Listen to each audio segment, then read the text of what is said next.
Unless you come from a rich family or you win the lottery, you are most likely self-funding your first small business. And there's nothing wrong with that. In fact, I would suggest self-funding your first business, especially if you're still kind of vetting out the concept of your service or your product and you're not quite sure yet if it's going to work out. You don't want to get into debt with a family member or with the bank if you don't know if your business is going to work. But you might be thinking, Maricruz, there's no money extra floating around here for me to start my business. What are you talking about? What are you talking about? Really? I feel ya. When I started Menos Waste, I was a starving student finishing my master's degree with $70,000 in debt, and I still managed to find a few different ways to save money in order to fund my dream. Have you ever had a dream that you do want him to do you so much you could do anything? That's what I'm going to share with you today. These are 10 ways I save money in my personal life so that I can use that money to fund my business. So I hope these are helpful for you so that you can get started on funding that side business that you've been thinking about today.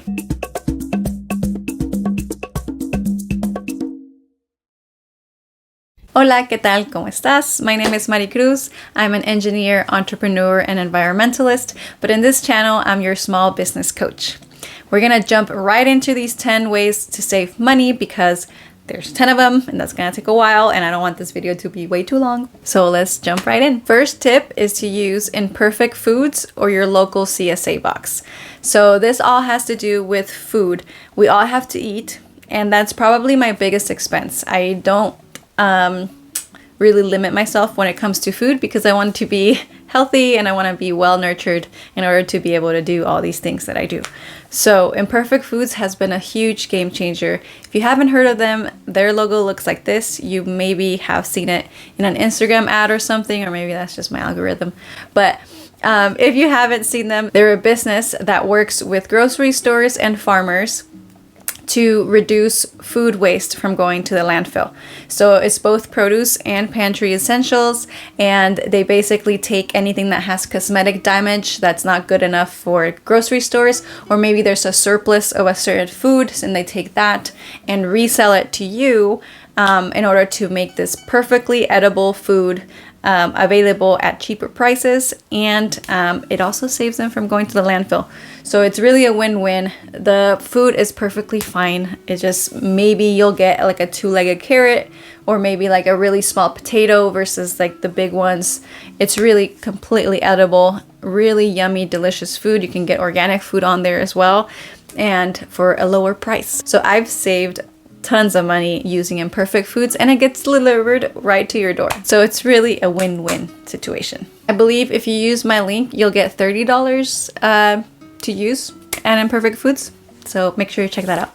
By the way, some of the things that I'm mentioning today do have referral codes, so I'll put all of those in the description below. In case you want to try some of these out, that'll be right in the description box for you. The second way I save some money is using ClassPass. If you haven't heard of this, again, this is the logo right here. And it's basically a membership where you just pay one flat fee and you get to try out different studios, fitness studios, usually around your area.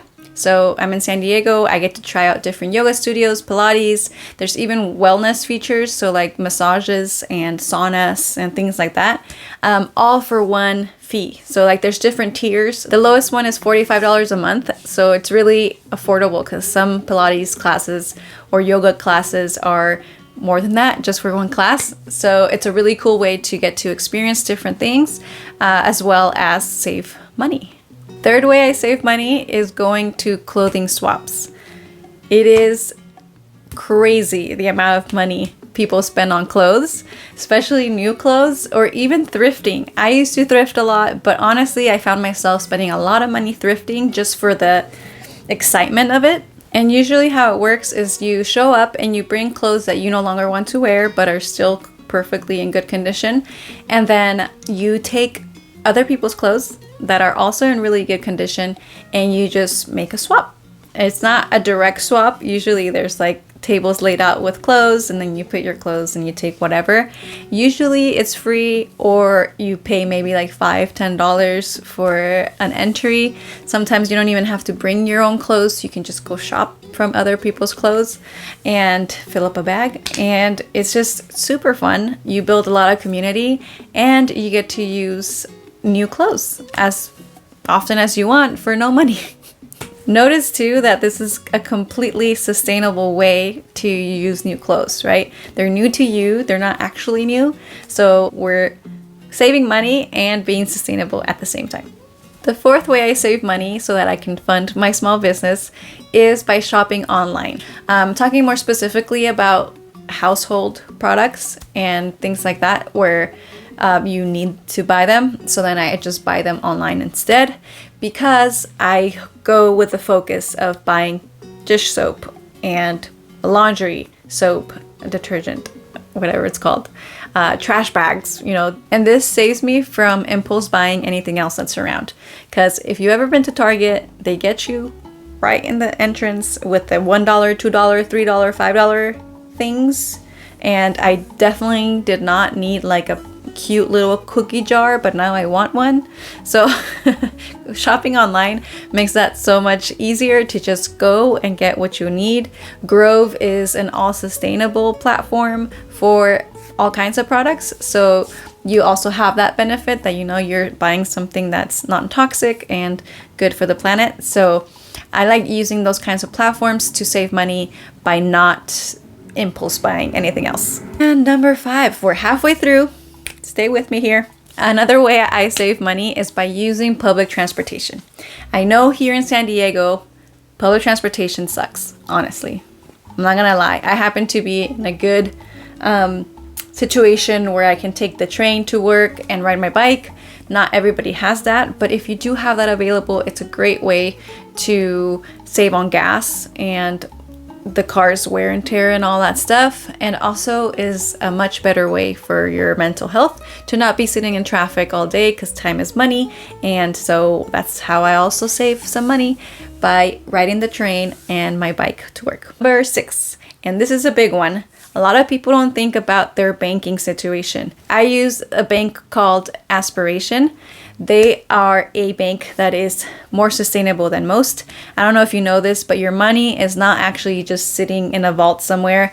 It's being invested by the banks that you are putting your money into, and usually they're investing in fossil fuels and weapons and war and all these things that you don't want to be actually supporting. So Aspiration is one of those banks that promises not to invest in fossil fuels and certain other industries. But how is this saving money? Well, actually, 2 ways. They have a conscious coalition program where they have a partnership with different brands of all kinds of stuff, where you get extra cash back when you buy these things. And I'm talking about things like my toilet paper. The toilet paper that I buy, it's a 10% cash back. So I get a discount. That Imperfect Foods is also on there. So I get a discount on my groceries on top of already the cheap prices. So it really works out. And they also have higher interest rates in their checkings account and their savings account. So both of those accounts are earning me extra interest just for having the money in there, and it's not being invested in like fossil fuels. So it's, again, a win-win. I'm just full of wins today. I know that's right. I also have a link for that in the description box. Look into your banking. This next one is a bit abstract. I call it free fun. So I don't go out much. I used to spend a lot of money going out. So now I use that money for my business instead. So think about your spending when it comes to your fun and the activities that you do as opportunity cost. Opportunity cost is an economics term where you think about what you could have done with that money if you hadn't spent it in that one thing that you did, right? So if you think of a night out, if you're lucky here in San Diego, you'll spend like $100 on a night out, like kind of decent night out. And if you think about it, you could have used that $100 to hire someone on Fiverr to build you a website. And then you would have a website for your business, right? So kind of weigh out the pros and cons, right? You also need fun, but think of ways to have free fun. Okay, the 8th way that I want to share with you that I save money in my personal life to help my business is kind of a sneaky one, honestly. This is taking advantage of bundles and family plans. So there's certain things where like you kind of have to tell the truth, like insurance, for example. I have bundled insurance with my partner and we save a lot of money there.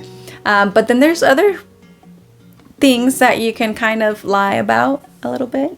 Like Spotify is one of them. So Spotify, I have a family plan with my friends. Don't come after me, Spotify.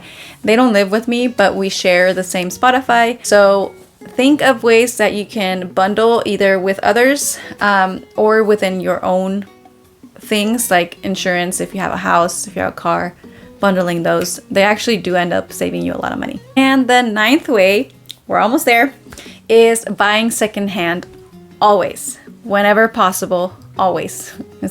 That's kind of contradicting, but I always check secondhand first. The first thing that comes to mind when I need something is OfferUp or Craigslist and search on there. Nowadays is really so easy with like eBay and all these apps like OfferUp. And big stores like Best Buy or Target or Walmart have like a refurbished section or like an open package section. You can save tons of money, especially in electronics. If you need a new laptop, a new cell phone, or like anything electronic, a new mic, tripod, whatever, especially for your business, buy it secondhand and you'll save tons of money. Last but not least, this is probably my favorite thing, is my Buy Nothing group. If you're not part of your local Buy Nothing group, what are you doing?